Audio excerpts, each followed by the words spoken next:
The Lives of the Saints by Father Alban Butler, April 10th, St. Bademus, A.D. 376.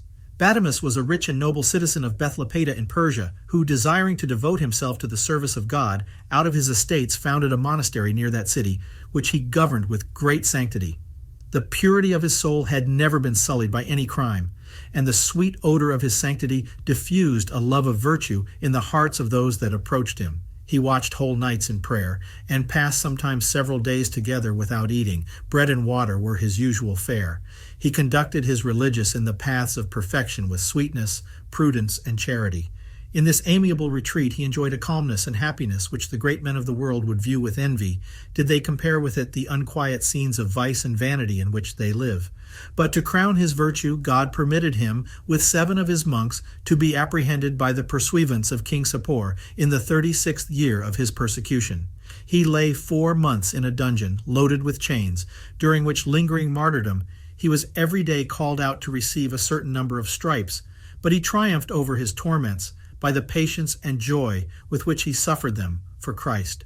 At the same time, a Christian lord of the Persian court named Nursan, Prince of Aria, was cast into prison because he refused to adore the sun. At first he showed some resolution, but at the sight of tortures his constancy failed him, and he promised to conform. The king, to try if his change was sincere, ordered Bademus to be brought to Lepeda, with his chains struck off, and to be introduced into the prison of Nursan, which was a chamber in the royal palace. Then his majesty sent word to Nursan by 2 lords that if with his own hand he would dispatch Bademus, he should be restored to his liberty and former dignities. The wretch accepted the condition. A sword was put into his hand, and he advanced to plunge it into the breast of the abbot. But being seized with a sudden terror, he stopped short and remained some time without being able to lift up his arm to strike. The servant of Christ stood undaunted, and, with his eyes fixed upon him, said, "Unhappy Nursan, to what a pitch of impiety do you carry your apostasy? With joy I run to meet death, but could wish to fall by some other hand than yours. Why must you be my executioner?" Nursan had neither courage to repent nor heart to accomplish his crime. He strove, however, to harden himself, and continued with a trembling hand to aim at the sides of the martyr. Fear, shame, remorse, and respect for the martyr, whose virtue he wanted courage to imitate, made his strokes forceless and unsteady, and so great was the number of the martyr's wounds that they stood in admiration at his invincible patience. At the same time, they detested the cruelty and despised the base cowardice of the murderer, who at last, aiming at his neck, after 4 strokes severed his head from the trunk.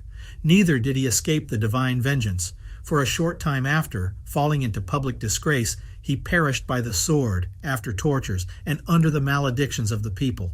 Such is the treachery of the world towards those who have sacrificed their all in courting it.